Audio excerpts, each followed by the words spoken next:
சொந்தக்காரங்கள பத்தி ரொம்ப கவலைப்படக்கூடிய ஒரு பெர்சனா நம்ம வந்து பார்த்தோம்னா, அதுல இந்த கன்னிராசிக்காரங்க ரொம்பவே முக்கியமான ஒரு இடத்துல இருப்பாங்க.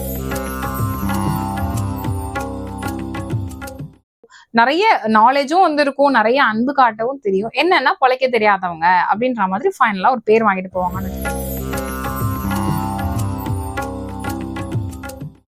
வெளியில பாக்குறதுக்கு ஒரு மாதிரி, உள்ள பாக்குறதுக்கு ஒரு மாதிரி இவங்க வந்து இருப்பாங்க. இவங்களுடைய வொர்க் பிளேஸ்லயுமே அந்த மாதிரிதான். இவங்களா அது அப்படின்ற மாதிரி வந்து ஒரு ஒரு பிம்பம் இவங்களுக்கு வெளியில இருக்கும். எப்பவுமே ரெட்டை தன்மையா வந்து இவங்க வந்து சேம் டைம் ஒருத்தங்கள ஒரு இடத்துல வந்து இந்த மாதிரி வந்து நம்ம ஒரு ஐடியாவை அப்ளை பண்ணோம்னா இந்த இடத்துக்கு இது வந்து ரொம்ப சூட்டபிளா இருக்கும் அப்படின்னு சொல்லிட்டு ஒரு பிரச்சனையில இவங்களை கூட்டிட்டு போனோம்னா அழகா ஒரு பிளான் பண்ணி இதுல இருந்து வெளியே வர்றது அப்படிங்கறதையும் இவங்க வந்து பண்ணி கொடுப்பாங்க.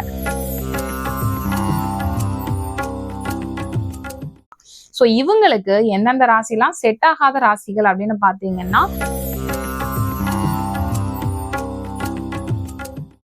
அனைவருக்கும் வணக்கம்.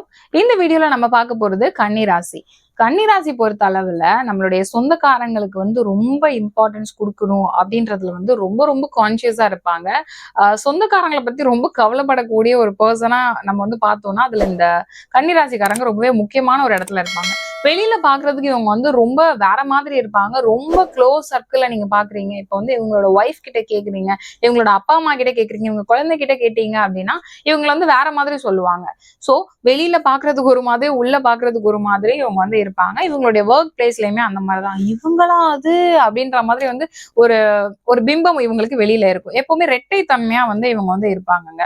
சோ அதுக்காக வந்து ரொம்ப ஏமாத்துவாங்களா, போலியா இருப்பாங்களா அப்படின்ற மாதிரி கேட்டீங்கன்னா அப்படி கிடையாது. ஆனா 2 வியூ வந்து இவங்களுக்கு இவங்களோட லைஃப்ல இருக்குங்க. இவங்கள வந்து பாத்தீங்கன்னா ரொம்ப ஈஸியா ஒருத்தங்க கிட்ட வந்து ஒருத்தங்க ஹெல்ப் பண்ணணும் அப்படின்னோம்னா இவங்க வந்து ஈஸியா பண்ணிருவாங்க. சோ என் கையில வந்து ஒரு 10 ரூபி தான் இருக்கு அப்படின்ற மாதிரி வச்சிருக்கிறாங்க அப்படின்னாலும் யாராவது வந்து எனக்கு ரொம்ப பசிக்குது, எனக்கு தாங்கல அப்படின்னு சொல்லி கேட்டாங்கன்னா இவங்க வந்து கொடுத்துருவாங்க. சோ அந்த அளவுக்கு ஒரு மாதிரி கொஞ்சம் கருணையானவங்களும் இவங்க வந்து சொல்லலாம். சேம் டைம் ஒருத்தங்கள ஒரு இடத்துல வந்து இந்த மாதிரி வந்து நம்ம ஒரு ஐடியாவை அப்ளை பண்ணோம்னா இந்த இடத்துக்கு இது வந்து ரொம்ப சூட்டபிளா இருக்கும் அப்படின்னு சொல்லிட்டு ஒரு பிரச்சனையில இவங்களை கூட்டிட்டு போனோம்னா அழகா ஒரு பிளான் பண்ணி இதுல இருந்து வெளியே வர்றது அப்படிங்கறதையும் இவங்க வந்து பண்ணி கொடுப்பாங்க. சோ நிறைய நாலேஜும் வந்து இருக்கும். நிறைய அன்பு காட்டவும் தெரியும். என்னன்னா பொழைக்க தெரியாதவங்க அப்படின்ற மாதிரி ஃபைனலா ஒரு பேர் வாங்கிட்டு போவாங்கன்னு வச்சுக்கலாம். சோ இவங்களுக்கு எந்தெந்த ராசிலாம் செட் ஆகாத ராசிகள் அப்படின்னு பாத்தீங்கன்னா முதல் இடத்துல இருக்கக்கூடியது தனுசு ராசி. சோ தனுசு ராசிக்காரங்க இவங்களுடைய ஃப்ரெண்டா இருக்கிறாங்க, இவங்களுடைய ஒய்ஃபா இருக்கிறாங்க, இவங்களுடைய ஹஸ்பண்டா இருக்கிறாங்க, இல்லைன்னா இவங்களுடைய ரொம்ப க்ளோஸ் சர்க்கிள்ல குழந்தைங்களா இருக்கலாம், அப்பா அம்மாவா இருக்கலாம், யாரா வேணா இருக்கலாம். சோ இந்த மாதிரி வந்து தனுசு ராசிக்காரங்க இவங்க கூட வந்து இருக்கிறாங்க அப்படின்னா அவங்களால ஏதோ ஒரு வகையில இவங்களுக்கு வந்து ஒரு மனக்கவலை அப்படின்றத வந்து கண்டிப்பா இவங்க அனுபவிப்பாங்க. வேணும்னே தனுசு ராசிக்காரங்க இவங்கள போய் இவங்க கிட்ட சண்டை போடணும், இன்னைக்கு இவங்க நிம்மதியை நம்ம எப்படியாவது கெடுக்கணும் அந்த மாதிரிலாம் நினைக்க மாட்டாங்க.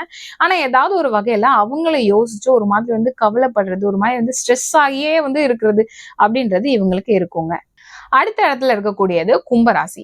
சோ கும்பராசிக்காரங்க அப்படிங்கும்போது அவங்க வந்து அவங்களுடைய காரியத்தை கரெக்டா கொண்டு போகணும். எனக்கு வந்து யார் பிரச்சனையும் வேணாம், எனக்கு ஏன் வேலை நடந்தா போதும் அப்படின்ற மாதிரி இருக்கிறவங்க இந்த கும்பராசிக்காரங்க.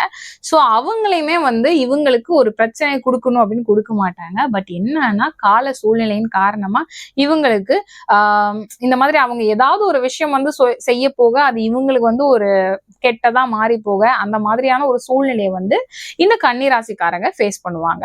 அடுத்தது யார் இருக்கிறாங்க அப்படின்னு பாத்தீங்கன்னா மேஷ ராசிக்காரங்க. அவங்க வந்து சும்மாவே ஒரு மாதிரி வெடுக்கு வெடுக்குன்னு இருப்பாங்க. இவங்க இந்த மாதிரி பொறிஞ்சு தள்ளிடுவாங்க அப்படின்னு சொல்லலாம். சோ இவங்க 2 பேத்துக்குமே வந்து பெருசா செட் ஆகாதுங்க. சோ உங்களுடைய வேலை பார்க்குற இடத்துல உங்களுடைய மேல வந்து யாராவது உங்களுக்கு ஹையர் பொசிஷன்ல இருக்கிறாங்க, அவங்க வந்து இந்த 3 ராசியில தனுசு ராசி, அதுக்கப்புறம் கும்ப ராசி, அப்புறம் மேஷ ராசி, இந்த 3 ராசியில இருக்கிறாங்க அப்படின்னா அவங்க கிட்ட என்னன்னா என்ன அப்படின்ற அளவு வச்சுக்கிட்டீங்கன்னா அது உங்களுடைய வேலையை வந்து பாதிக்காது. கிடையாது. இவங்கள வந்து நீங்க ரொம்ப ட்ரஸ்ட் பண்ணிட்டு இவங்க வந்து எனக்கு இதை கண்டிப்பா பண்ணுவாங்க தெரியுமா அப்படின்னு நம்ம எல்லாம் சொன்னீங்கன்னா அவங்க அதை பண்ணாம போகும்போது அது வந்து நமக்கு ஹர்ட்டிங் ஆகும் இல்லையா? சோ உங்களோட ரொம்ப க்ளோஸ் சர்க்கிள்ல இந்த 3 ராசிக்காரங்க வந்து இருக்கிறாங்க அப்படின்னா அதை பத்தி நீங்க கவலைப்பட வேணாம். நான் ஏற்கனவே சொன்னேன். ஏன்னா நம்மளோட வைஃப் வந்து இந்த ராசி, என் குழந்தை இந்த ராசி, என் ஃப்ரெண்ட் இந்த ராசி, என் பேரண்ட்ஸ் இந்த ராசி அப்படின்னா நம்ம வந்து அவங்களை எதுவுமே மாத்த முடியாது இல்லையா?